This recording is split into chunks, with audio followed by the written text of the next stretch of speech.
In the previous classes, we have seen the various mechanisms of DNA repair.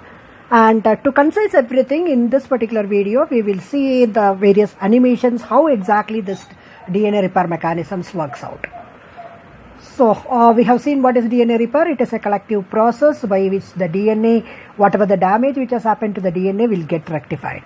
Under that, we have seen various mechanisms like direct reversal, excision repair, methyl directed mismatch repair, recombinational repair, SOS repair, and very short patch repair mechanism. So under direct reversal, the major thing which we have discussed is photoreactivation. So this is the mechanism of photoreactivation, that is whatever the thymine dimer which has been produced, which will be rectified by using an enzyme called photolyase enzyme in presence of light. Let us see how exactly it is working out. When cells are exposed to sunlight, radiant energy can damage the DNA. For example, ultraviolet irradiation causes covalent bond formation between adjacent thymines on the same strand of DNA. When DNA is damaged in this way, it cannot be replicated or transcribed. Most cells, however, are able to repair damage to DNA. For example, an enzyme called photolyase can break the covalent bond between the thymine dimers. This enzyme requires visible light, which is used as the energy source for bond cleavage. Hence, this mechanism is referred to as light repair. A second repair mechanism involves an enzyme that excises the damaged segment from a single strand of DNA. This process is termed excision repair or dark repair and does not require visible light. The excised nucleotides are then replaced by DNA polymerase. DNA ligase forms the final phosphodiester bond.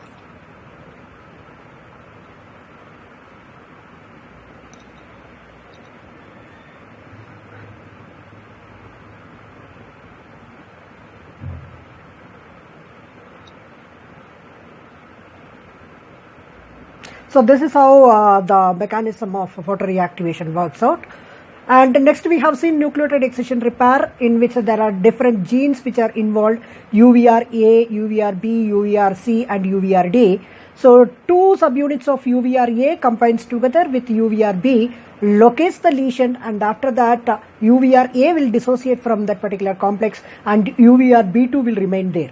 So this will attract another UVR protein, that is nothing but UVR-C, which will locate around 4 bases away from your thymine dimer downstream and 8 bases before the thymine dimer. So totally around 12 bases away and below it will locate, and it will produce an endonucleolytic cleavage. So this particular excised one will be unwinded by an enzyme called UVR-D. It is a helicase enzyme. So whatever the gap which has been produced will be refilled by DNA polymerase enzyme, and it will be ligated by a ligase enzyme. We have seen in the previous class. Let us see how exactly this works out. Nucleotide excision repair is an important general process that cells use to correct many different types of DNA damage, including UV-induced thymine dimers. Although present in all eukaryotes and prokaryotes, the molecular mechanism of this system is best understood in prokaryotes. This animation will illustrate the process of thymine dimer repair in E. coli. The nucleotide excision repair process uses a set of proteins called UVR-A, UVR-B, UVR-C, and UVR-D. UVR stands for ultraviolet light repair of pyrimidine dimers. But remember that this system is also used to repair other types of DNA damage. In addition, DNA polymerase and DNA ligase are used to complete the repair. The process begins with the loading of a protein trimer onto the DNA double helix. This trimer consists of 2 UVR-A molecules and 1 UVR-B molecule. This trimer moves along the DNA, scanning for damage that distorts the double helix.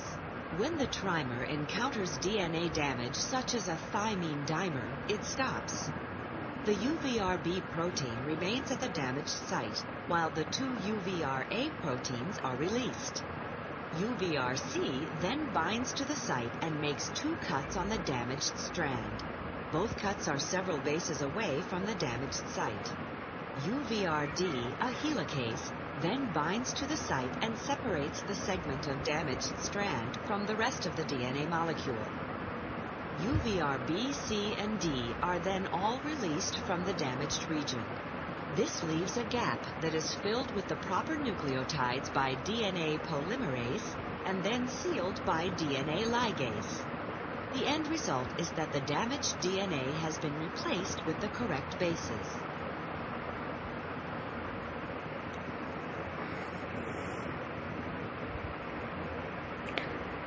Okay, that's about the nucleated excision repair mechanism. Next comes the base excision repair mechanism, in which we have already seen that there is an enzyme called DNA glycosylase will find out the mismatch, right? For example, GT mismatch, so that what it will do is it will cleave the glycosidic bond and remove the base, which results in an AP site. So this particular AP site, there is an endonuclease enzyme which will cleave that. Right, and after cleaving that, there will be a gap which is being produced, which will be filled by DNA polymerase enzyme and ligated by DNA ligase. We have seen in the previous class. Let us see how exactly this is working out.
So that's about base excision repair. Let us see the next type of repair what we have seen in the previous class, that is methyl directed mismatch repair mechanism. So this methyl directed mismatch repair mechanism, we have discussed about this particular diagram, MUTH, MUTL, MUTS, all this type of proteins along with an UVRD, which is an helicase, which will repair the damaged DNA. We will see how this is working out.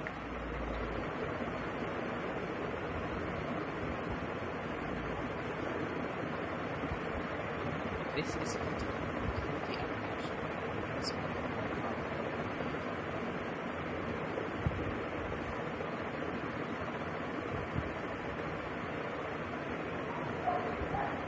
cytoplasm is the anchor of DNA. DNA is made of nucleotides, each of which contains a phosphation backbone and down the base. The two strands of DNA are held together by hydrogen bonding.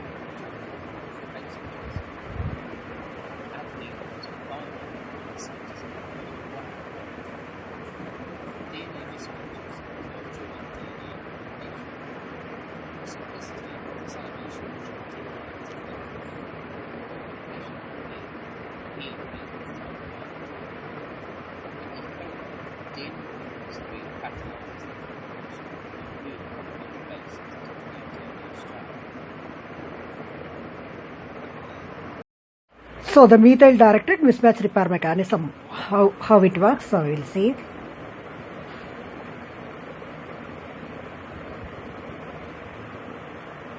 This is a video of the animation of the spectrum of power.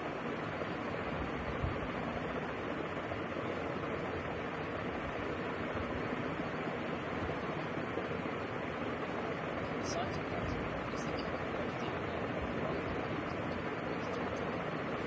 DNA is made of nucleotides, each of which contains a phosphation backbone and an organic base. The two strands of DNA are held together by hydrogen bonding between the complementary base pairs. Adenine is provided in the centers of the environment. DNA mismatches occur during DNA replication. For simplicity, this animation will show DNA as a feature. Replication can be a heat phase with flat line. In eukaryote, DNA grows through catalyzes and replication, including complementary bases to the new DNA strand. This is only without growing meteorites, where the DNA grows through an enzyme. However, it is possible that DNA grows through to incorporate an end base into a new strand.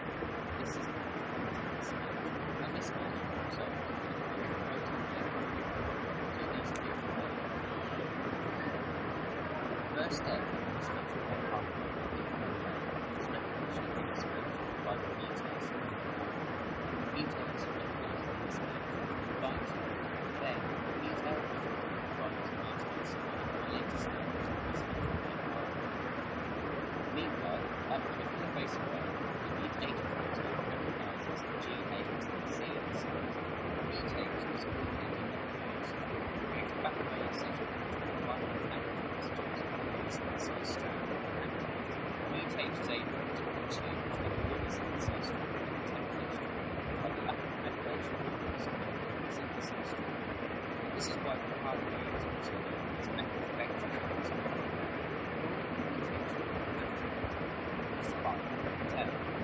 This causes the DNA to bend. The nuclear backbone excision allows active nucleus to enter and be excising nucleotides in the synthesized strand.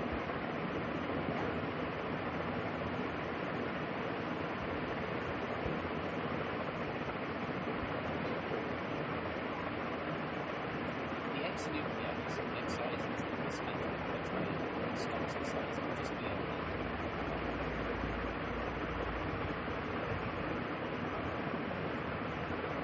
Then, DNA becomes free and releases itself from the strand and the central propeller of the base mismatches the DNA.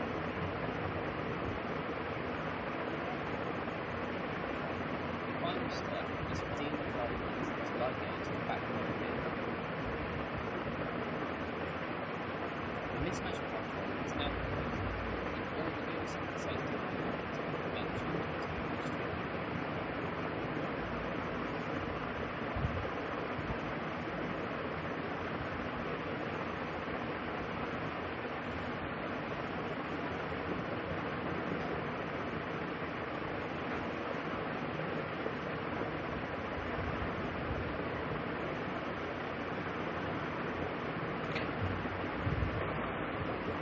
Next comes the recombinational repair. So in the recombinational repair, that is what is happening. A double-stranded DNA is, both the strands have been damaged. So in such cases, after replication, the DNA replication machinery as well as the DNA repairing machinery will form a strategy to form a recombination between two homologous strands, and the repair will happen. We will see how this type of repair mechanism will work out. In this video, we will be talking about the double-strand break repair via double Holliday junction model. And in this video, we will be also seeing the way of DNA repair system involving the recombination events between homologous pair of DNA.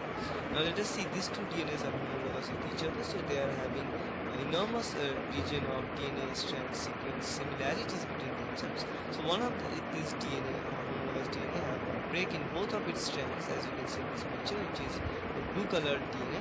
Now right after that, what will happen when they arrive a few stage of nucleotide base pair sequence wrong, it will damage itself and it will damage fewer sequences, nucleotide sequences from that side, and then it will bring one of its strands for searching for the homology with the other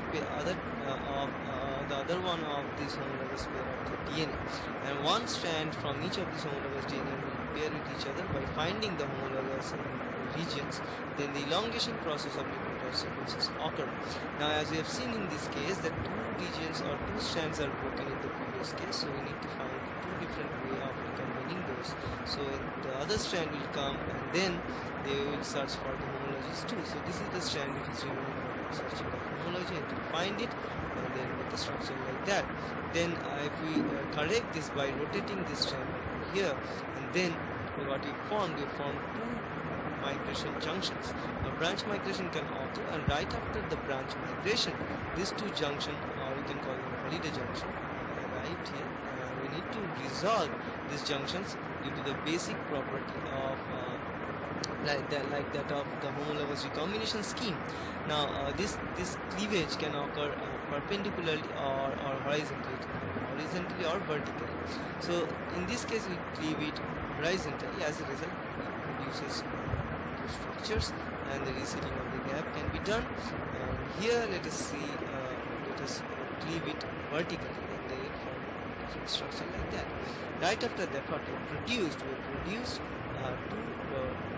homologous DNAs. Both of them are correct now, no problem among themselves, but the important thing is that they are swapping the genetic material between themselves via the homologous recombination procedure. Okay, so this is a two-in-one role which is maintained.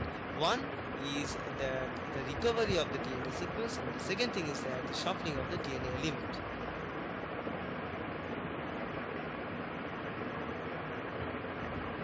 So that's how the recombination repair happens in the DNA. And the next one is the SOS repair mechanism, as we have discussed in the previous classes.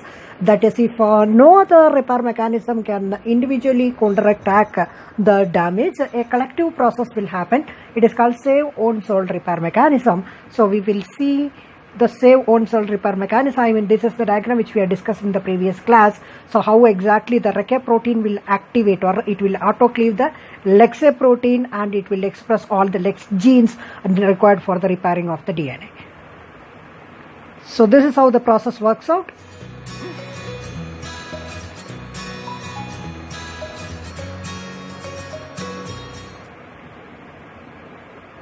The SOS repair system is controlled by the SOS operon, which is activated upon DNA repair. Under normal circumstances, when the DNA is not damaged, the REC-A protein is inactive. REC-A protein is an inhibitor of LEX-A protein. Thus, since REC-A is absent, LEX-A protein accumulates. LEX-A protein binds to the promoter region of the SOS operon. This leads to the repression of all SOS responding genes. Thus, when the DNA is not damaged, the SOS response system is open. When the DNA is damaged, the REC-A protein gets activated, and this activated REC-A protein inhibits the LEX-A protein by cleaving it. The cleaved LEX-A protein cannot bind to the promoter site. Thus, there is no repression of the SOS operon, and the SOS response system is induced. The SOS genes are transcribed and translated to repair the damaged DNA. If this video was helpful, So that's what SOS response or SOS repair mechanism.